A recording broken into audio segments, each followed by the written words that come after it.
Mesdames et messieurs, bonsoir. Très ravi de vous retrouver pour cette dernière édition à la une de l'actualité. Ce soir, focus sur le campus social de l'UCAD qui vit au rythme du couvre-feu dans l'enceinte de l'université. Les étudiants vont tranquillement à leurs occupations, mais le portail n'est pas fermé. Pendant ce temps, à Kaolack, l'heure est à la sensibilisation. Le nombre de cas de Covid ne cesse de croître.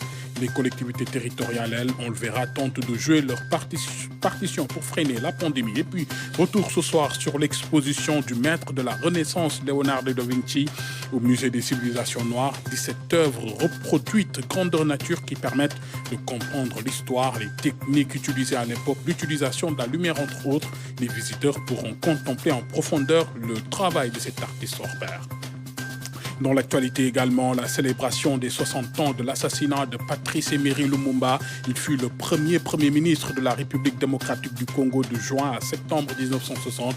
Assassiné le 17 janvier 1961 au Katanga, il est considéré comme le premier héros national de la RDC. Mais que reste-t-il de l'héritage de ce combattant de la liberté? Réponse dans cette édition. Voilà pour les titres, mesdames et messieurs, bienvenue et merci de nous recevoir chez vous d'abord.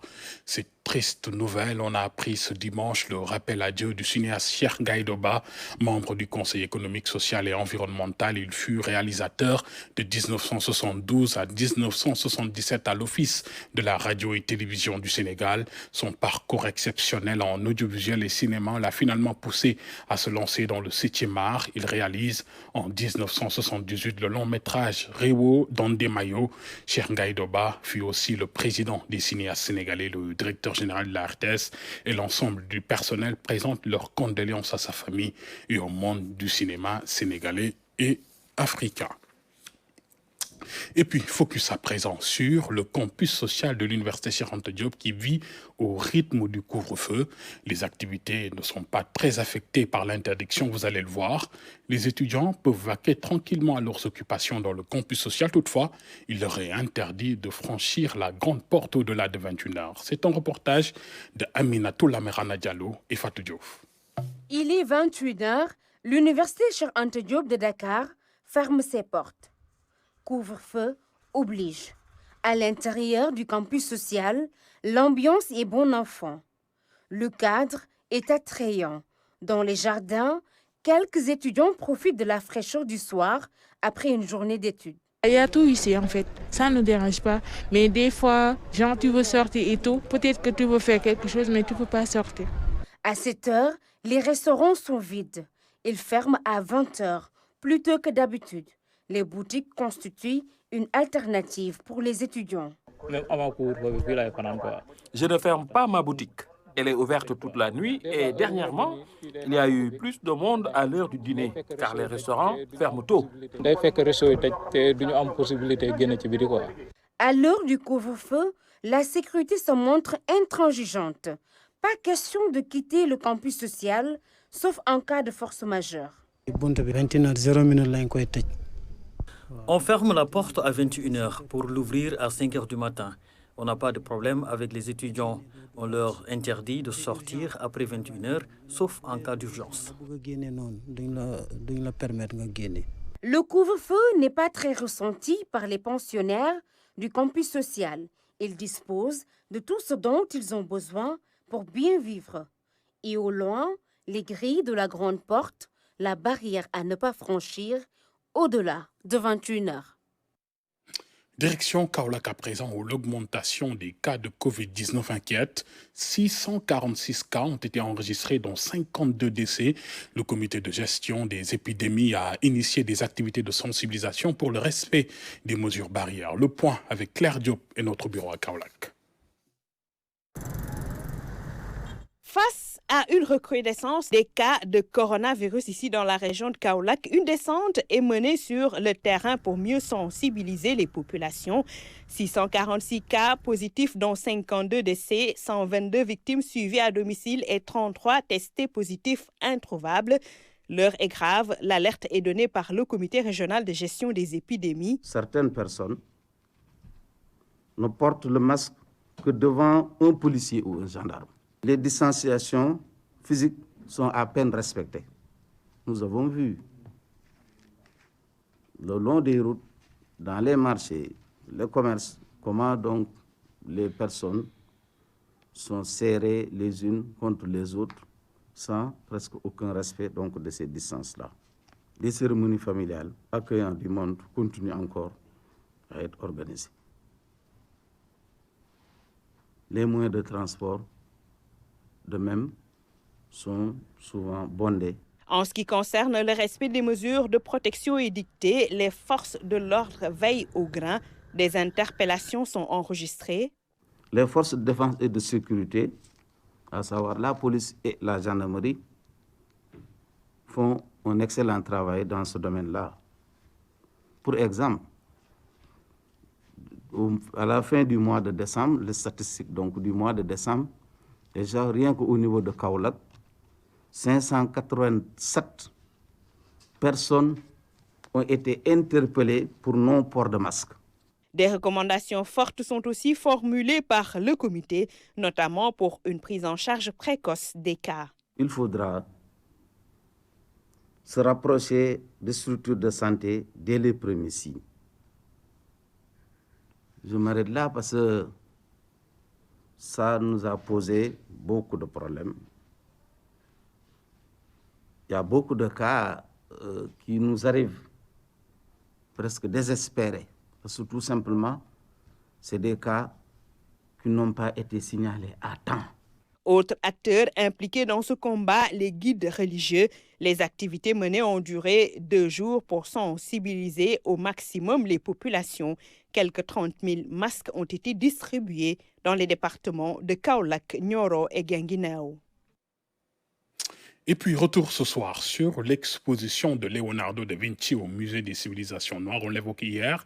Il s'agit de 17 œuvres du maître de la Renaissance reproduites grandeur nature. Elles permettent de comprendre l'histoire, les techniques utilisées à l'époque, l'utilisation de la lumière, entre autres. En exposant le travail de cet artiste universel, le Musée des civilisations noires s'ouvre davantage au monde. Les visiteurs auront la possibilité de voir en profondeur le travail de cet artiste du XVIe siècle qui continue d'attiser encore la réflexion des chercheurs. Visite guidée avec Ndaya Dadja. N'est-elle pas parlante, la scène?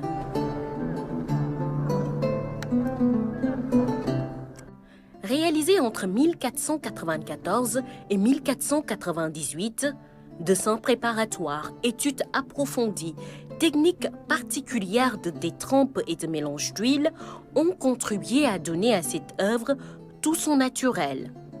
Occasion unique de voir cette pièce exposée au réfectoire de l'église Santa Maria del Gracia de Milan. 4,60 mètres de hauteur, 8,60 de largeur, elle continue de susciter encore l'attention des chercheurs, écrivains et scientifiques.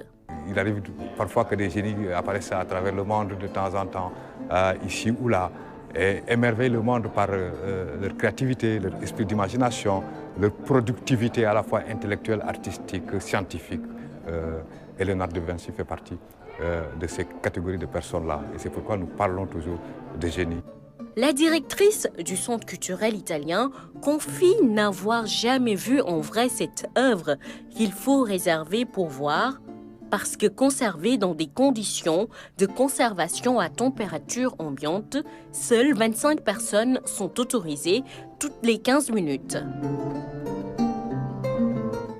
Des œuvres reproduites à l'identique grâce aux nouvelles technologies et au digital painting pour donner un aperçu du travail de ce génie universel du XVIe siècle. C'est un travail qui a fait l'objet de plusieurs restaurations. Et on se rend compte combien le travail de restaurateur est un travail important dans la conservation d'une œuvre d'art. L'Annonciation, l'adoration des mages, portraits de musiciens, la Vierge au rocher, autant d'œuvres que le Musée des civilisations noires donne l'occasion de voir en profondeur pour comprendre par exemple la magie du visage de la Joconde.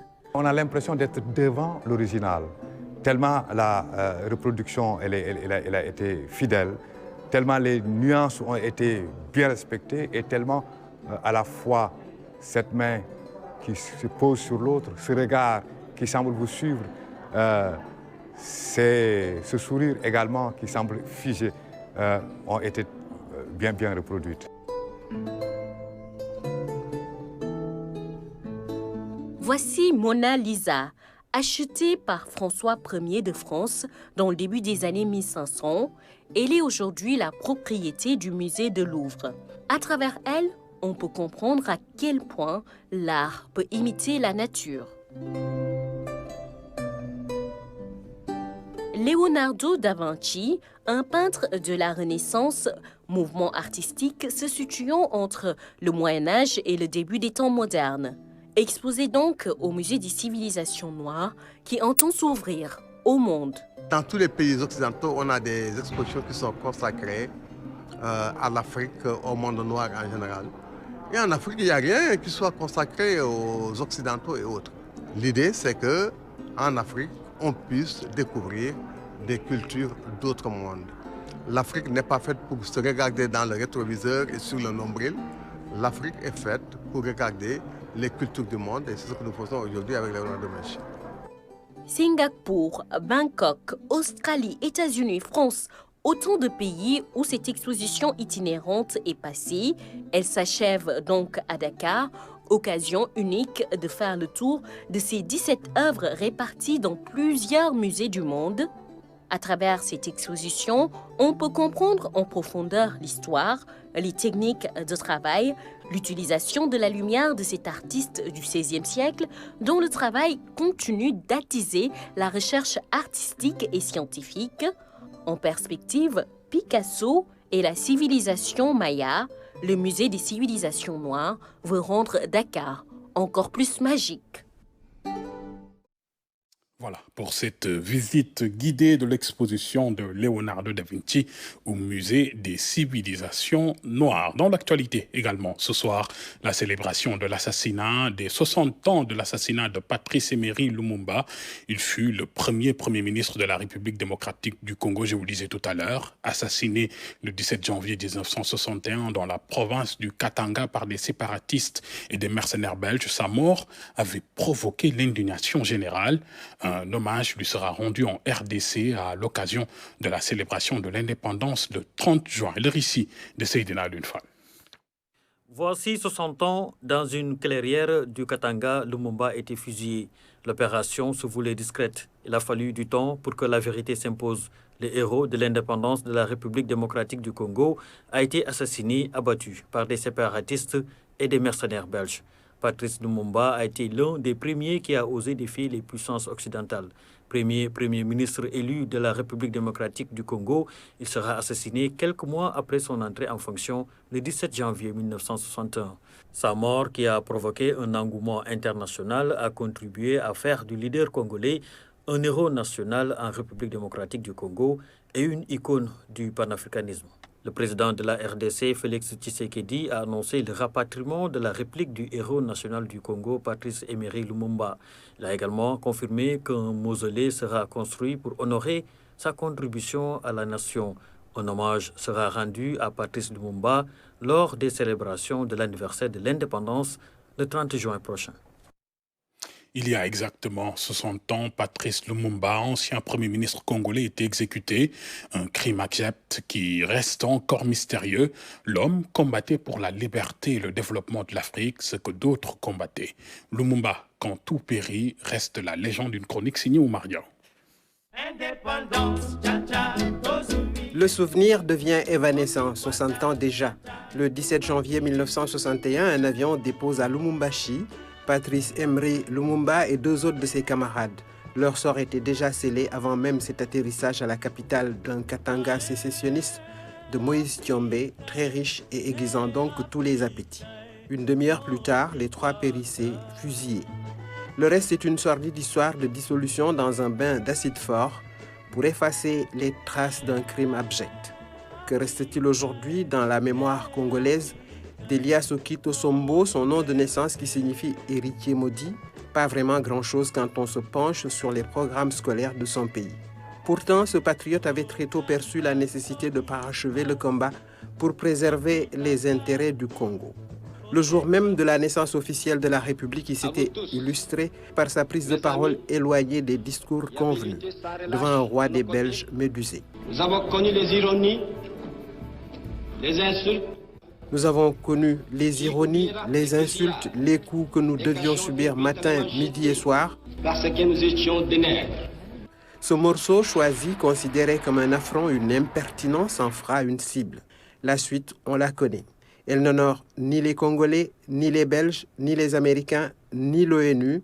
C'est aux Africains qu'incombe la sauvegarde de la mémoire d'un martyr dont Sartre a pu écrire que mort il avait cessé d'être un individu pour devenir l'Afrique entière en quête difficile d'unité.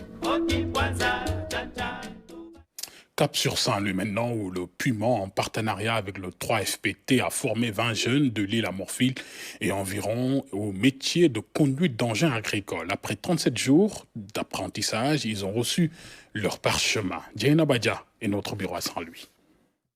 Ils sont 20 jeunes formés au métier de conduite d'engins agricoles. Cette formation, initiée par le Puma en partenariat avec les 3FPT, est d'une grande utilité. Le cachet qui est beaucoup plus important dans cette formation-là, c'est que c'est une formation pratique, mais qui répond directement aux besoins des entreprises locales. C'est des entreprises agricoles qui utilisent beaucoup d'équipements modernes de dernière génération. Et ces entreprises ont besoin que les jeunes soient formés sur l'utilisation, sur la maintenance, mais surtout sur la conduite de ces engins et équipements agricoles. La formation permet l'employabilité des jeunes venus de l'île à Morphil et des zones frontalières. Elle est adaptée et répond à l'offre d'emploi de la région. Aujourd'hui, le Puma a choisi de s'investir dans le capital humain en formant les jeunes des zones frontalières à des métiers et à des formations qui répondent à un besoin réel dans la région. En venant ici, on n'était pas du tout apte à faire ce métier.